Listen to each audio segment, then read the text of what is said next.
Hello everyone, welcome to master cherry mom YouTube channel. So आज की जो video है वो है डबल मार्कर टेस्ट और you can say dual marker test पे है। ठीक है, तो वीडियो को स्टार्ट करने से पहले चैनल को लाइक कीजिए, सब्सक्राइब करिए और शेयर करिए। तो अगर आपको डाउट हो, कोई कुछ भी आपने पूछना हो, आप कमेंट सेक्शन में पूछ सकते हैं। तो चलिए स्टार्ट करते हैं डबल मार्कर टेस्ट, जिसे हम डुअल मार्कर टेस्ट भी कहते हैं। सो सबसे पहले तो डबल मार्कर टेस्ट होता क्या, what is double marker test? ये एक स्क्रीनिंग टेस्ट है। स्क्रीनिंग का यहाँ पे क्या मीनिंग है? स्क्रीनिंग हम कहते हैं कि इसमें चेक किया जाता है कि कोई ऐसा डिसऑर्डर या फिर कोई ऐसी कंडीशन तो नहीं है जो हमें सिम्टम से पहले पता चल जाती है। ये होता है स्क्रीनिंग का मीनिंग। ठीक है, तो इसको स्क्रीनिंग कहा जाता है। अब जो स्क्रीनिंग टेस्ट कह रहे हैं हम डबल मार्कर को, तो स्क्रीनिंग टेस्ट में हम ये देखते हैं कि अगर कोई इश्यू आ रहा है, कोई जेनेटिक या फिर क्रोमोसोमल कोई डिफेक्ट आ रहा है, कोई प्रॉब्लम आ रही है क्रोमोसोम्स की वजह से, जो कि बहुत अर्ली स्टेज पे, फीटस आपके अंदर होता है बेबी, तो बहुत अर्ली स्टेज पे उसको डिटेक्ट कर लिया जाता है। ये होता है डबल मार्कर टेस्ट। ठीक है, तो this is a double marker test. अब डबल मार्कर टेस्ट जो है, इसमें कब करवाना चाहिए, when it is to be done? अब डबल मार्कर टेस्ट जो है ये नियरली आपके 3rd मंथ में होता है, बिटवीन 11 से 13th वीक के बीच बीच में। ठीक है, ये तब होना चाहिए। अब ये चीज ध्यान रखिए कि जब आप डबल मार्कर टेस्ट करवाना जा रहे हैं तो इसके साथ साथ इससे पहले एंटी स्कैन टेस्ट भी होता है। ये दोनों टेस्ट इकट्ठे ही करवाए जाते हैं। जैसे आज आपका एंटी स्कैन हो जाएगा तो थोड़े दिनों में ये डबल मार्कर हो जाएगा, और इन दोनों की रिपोर्ट्स को कंबाइन करके देखा जाता है। सिंगल सिंगल नहीं देखा जाता, दोनों को कंबाइन करके देखा जाता है, क्योंकि उससे क्या होता है, उससे 95% आपको क्लैरिटी हो जाती है, डॉक्टर्स को भी और हमें खुद को भी, कि बेबी को कोई जेनेटिक डिसऑर्डर या फिर क्रोमोसोमल कोई डिसऑर्डर नहीं है। ठीक है, तो ये चीज आपने ध्यान रखनी है। कुछ लोग क्या करते हैं कि जैसे एंटी स्कैन करवाया 3rd मंथ में, अगर वो नॉर्मल आ जाता है, उसमें सब कुछ ठीक आ गया, तो they ignore the double marker test. नहीं, ऐसा नहीं करना चाहिए और ये होना भी नहीं चाहिए। आपको डबल मार्कर टेस्ट जरूर करवाना चाहिए। इट्स अ स्क्रीनिंग टेस्ट, इसका लेवल थोड़ा बढ़ जाता है। इसमें जेनेटिक डिसऑर्डर्स देखे जाते हैं बेबी में, जैसे कोई स्पेशल चाइल्ड होते हैं, कि वैसा बेबी ना हो जाए। ठीक है, तो ये देखा जाता है। अच्छा, अब नेक्स्ट थिंग कम्स कि इसमें चेक क्या किया जाता है, व्हाट इज चेक्ड? तो इसमें ना 2 हार्मोन्स होते हैं। एक होता है पैप ए करके, जिसको हम कहते हैं प्रेगनेंसी एसोसिएटेड प्लाज्मा प्रोटीन, और दूसरा होता है फ्री बीटा HCG। तो ये 2 हार्मोन्स जो है ये चेक किए जाते हैं इसमें। ठीक है, अब जब ये 2 हार्मोन्स चेक किए जाते हैं, तो जब इसमें देखा जा रहा है कि कौन सा जेनेटिक और कौन सा क्रोमोसोमल डिसऑर्डर आ रहा है, तो उसमें होते हैं 3 टाइप के, देख सकते हैं हम डबल मार्कर में। एक एडवर्ड सिंड्रोम, जो कि ट्राइसोमी 18 से रिलेटेड होता है। एक होता है पटाऊ सिंड्रोम, जो कि वो ट्राइसोमी 13 से रिलेटेड होता है। और एक होता है डाउन सिंड्रोम, जो ट्राइसोमी 21 होता है। ठीक है, तो ये 3 हम देखते हैं इसमें डबल मार्कर टेस्ट में। अब इसमें जब चेक किया जाता है, ये नीड जो पड़ गई है ये चेक करने की, इन तीनों, जो आप कह लीजिए क्रोमोसोमल एबनॉर्मेलिटी कह लीजिए या फिर जेनेटिक डिसऑर्डर्स कह लीजिए, इसको जब चेक करते हैं तो प्रॉब्लम्स क्या होती हैं, बेसिकली मैं आपको ये बताती हूँ। जैसे कि देखिए 46 पेयर्स होते हैं, ठीक है, क्रोमोसोम्स की। तो फॉर एग्जाम्पल जैसे 21 है क्रोमोसोम, ठीक है, 21 क्रोमोसोम है, पर उस 21 को अगर 23 बनाना है तो 2 की जगह 3 ऐड हो जाए तो वो 24 क्रोमोसोम बन गए। तो ये चीज गलत हो जाती है, यहाँ पे गलत हो जाता है, और यहाँ पे प्रॉब्लम आ जाती है कि 23 क्रोमोसोम्स बनने की जगह पे वो 24 बन गए, एक एक्स्ट्रा आ गया, तो ये प्रॉब्लम आती है। ठीक है, तो मैं इसको ज्यादा टेक्निकलिटी में नहीं एक्सप्लेन कर रही हूँ, डीपली नहीं कर रही हूँ। ठीक है, तो ये प्रॉब्लम आता है कि जब भी एक एक्स्ट्रा हो जाए, 2 एक्स्ट्रा हो जाएं, तो ये प्रॉब्लम्स आ जाती हैं। ठीक है, जैसे कि फॉर एग्जाम्पल आप ले लीजिए कि पटाऊ सिंड्रोम है। ठीक है, अब अगर पटाऊ सिंड्रोम आ रहा है तो आपका वो ट्राइसोमी 13 है। ठीक है, लेकिन वो ट्राइसोमी 13 पर अगर एक्स्ट्रा कुछ क्रोमोसोम्स आ जाएं तो तब हमारा पटाऊ सिंड्रोम आ जाता है। ठीक है। अब जैसे ट्राइसोमी 21 है, अगर उस क्रोमोसोम्स पे एक्स्ट्रा आ जाए तो ट्राइसोमी 21 आ जाएगा, तो उसको हम कहते हैं डाउन सिंड्रोम हो गया। ठीक है, कुछ एक्स्ट्रा क्रोमोसोम्स जब एड ऑन हो जाती हैं। ठीक है, तो ये नीड होती है इसको चेक करने की, 2 हॉर्मोन्स को, और फर्दर कैसे कैसे इसमें चेक किया जाता है, क्यों प्रॉब्लम्स आती हैं, ये मैंने आपको बताया। अब नेक्स्ट थिंग कम्स कि हाउ इट इज डन, ये किया कैसे जाता है। तो देखिए, सबसे पहले तो आपको एक फॉर्म दिया जाएगा, वो आपको फिल करना होता है। ठीक है, उसमें आपका आधार कार्ड, डेट ऑफ बर्थ, फिर आपके जो हिस्ट्री भी जानी जाती है कि आपका पहले कोई मिसकैरेज, अबॉर्शन तो नहीं हुआ है, ये सब चीजें आपसे नोट की जाएंगी। और जब भी आप टेस्ट करवाने जाएं तो अपना आधार कार्ड, वोटर आईडी कार्ड, ऐसा प्रूफ जरूर लेके जाएं। जेरोक्स वो लेते ही लेते हैं। ठीक है, तो ये जरूर लेके जाएं। अब जब आपने ये टेस्ट करवाना है, इट इज नॉट नेसेसरी कि आप खाली पेट ही जाए, नहीं, आप खा के भी जा सकते हैं। ओके, अब जो इम्पोर्टेंट चीज है ध्यान रखने वाली, वो मैं आपको बता देती हूँ।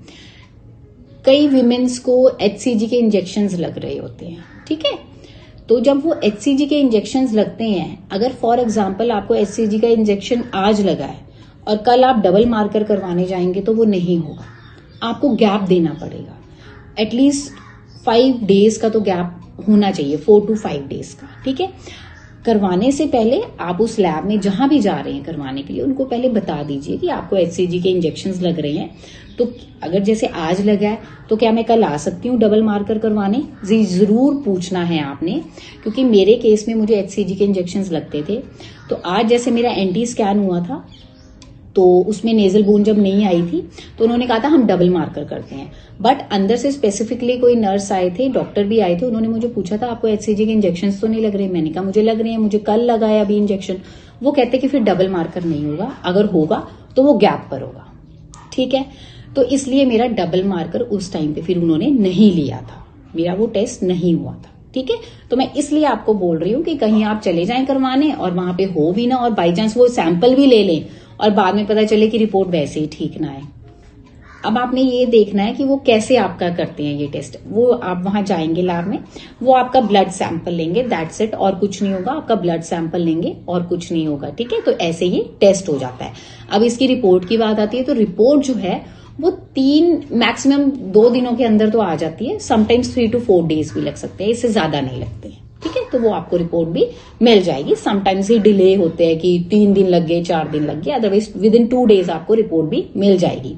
बट कीप इन माइंड कि जब भी आप एंटी स्कैन करवा रहे हैं, तो एंटी स्कैन के साथ डबल मार्कर रिपोर्ट को दोनों को इकट्ठे देखा जाता है, अलग अलग नहीं देखा जाता है। ये आपने ध्यान रखना है, just keep it in mind. एक टेस्ट करवा के दूसरे को इग्नोर मत कर देना कि ये नहीं करवाना, अब हमें नीड नहीं है। ठीक है, ऐसे नहीं करना। ये आपकी लाइफ की बात है और उस बेबी के भी लाइफ की बात है। ठीक है, तो उसके बाद आता है इंटरप्रिटेशन। जैसे जो रिपोर्ट आती है उसमें क्या चीज होती है, उसमें देखो, एक तो होता है लो रिस्क, एक होता है इंटरमीडिएट रिस्क और एक होता है हाई रिस्क।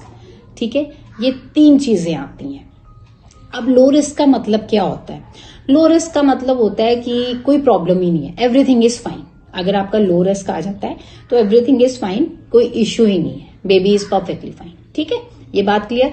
उसके बाद आता है इंटरमीडिएट रिस्क। इंटरमीडिएट रिस्क का मतलब ये नहीं होता है कि बच्चे को प्रॉब्लम है ही है, नहीं, इसका मतलब ये नहीं होता है। इसका मतलब ये होता है कि मे भी हो सकती है, आप वेट कर सकते हैं। आप जो आपका एनोमली स्कैन होता है 5th मंथ में, ठीक है, आप उस टाइम तक वेट कर सकते हैं, क्योंकि तब तक क्या होता है, बेबी और डेवलप हो जाता है। फिर तब तक क्या होता है, जब आपका 5th मंथ में एक एनोमली स्कैन होगा, उससे और ज्यादा रिपोर्ट क्लियर आ जाती है। तब तक आप वेट कर सकते हैं। ठीक है, क्योंकि इसमें ना ये देखा जाता है कहीं कोई पहली हिस्ट्री तो नहीं है पहले की कि मदर को पहले कोई बेबी हुआ हो और वो स्पेशल चाइल्ड में हो, ठीक है, जिसको कोई प्रॉब्लम हो बच्चे को, वो यही देखा जाता है। फिर उसमें ये देखते हैं कि मदर की जो हेल्थ है वो ओके है कि नहीं है, उनको कोई डायबिटीज, फिर बीपी की प्रॉब्लम, ऐसी कोई इश्यूज तो नहीं है, और या फिर मदर या फिर फादर की साइड से, दोनों ही साइड से कोई जेनेटिक ऐसे कोई बेबीज तो नहीं कभी फैमिली हिस्ट्री में हुए हैं पैदा, है ना। तो ये भी देखा जाता है, मदर की हेल्थ भी देखी जाती है। तो 5th मंथ की जब आपकी सोनोग्राफी होती है, अगर वो नॉर्मल आ जाता है नॉर्मली स्कैन, तो आपको कोई चिंता करने की बात नहीं होती है, आप वेट कर सकते हैं। इंटरमीडिएट में ये होता है। अब आता है हाई रिस्क। हाई रिस्क जब आता है तो वो प्रॉब्लम होती है, वहां पे प्रॉब्लम खड़ी होती है कि डेफिनेटली आप बच्चे में कोई इश्यूज होंगे, ठीक है। तो इसलिए कहा जाता है कि डायग्नोस्टिक टेस्ट करवाना चाहिए और जरूरी होता है करवाना।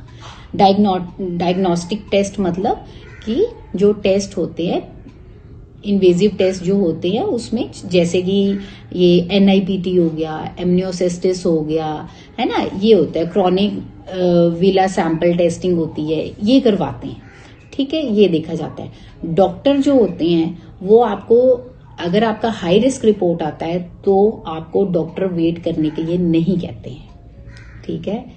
मैं आपको फिर से बोल रही हूँ, इंटरमीडिएट में आप वेट कर सकते हैं, आप हाई रिस्क में वेट नहीं कर सकते हैं, ना आपको कोई डॉक्टर गाइड करेगा वेट करने के लिए 5th मंथ तक, क्योंकि जो लीगली आप किसी को मतलब अबॉर्ट कर सकते हैं वो टाइम आपका 20 वीक्स तक होता है, नॉट मोर देन दैट, ठीक है। तो इसलिए आपको कोई भी एडवाइस नहीं करता है, आप डायग्नोस्टिक टेस्ट करवाइए, उससे आपको 99% क्लियर आउट हो जाएगा NIPT से, और एमनियोसिस्टिस से तो 100% क्लियर हो जाता है कि वेदर बेबी में कोई इश्यू है कि नहीं है, ठीक है। हाँ, कुछ पेरेंट्स होते हैं जो वेट करना चाहते हैं 5th मंथ तक, तो वो उनके ऊपर डिपेंड करता है, अदरवाइज आपको कोई एडवाइस नहीं करेगा। और and I will advice you, अगर हाई रिस्क आ रहा है तो आप डायग्नोस्टिक टेस्ट के लिए चले जाइए। आप अपने डॉक्टर, अब ऐसे तो आपके डॉक्टर ही आपको गाइड कर देंगे कि NIPT करवाना चाहिए कि एमनियोसिस्टिस करवाना चाहिए, तो आप उस अकॉर्डिंग करिए।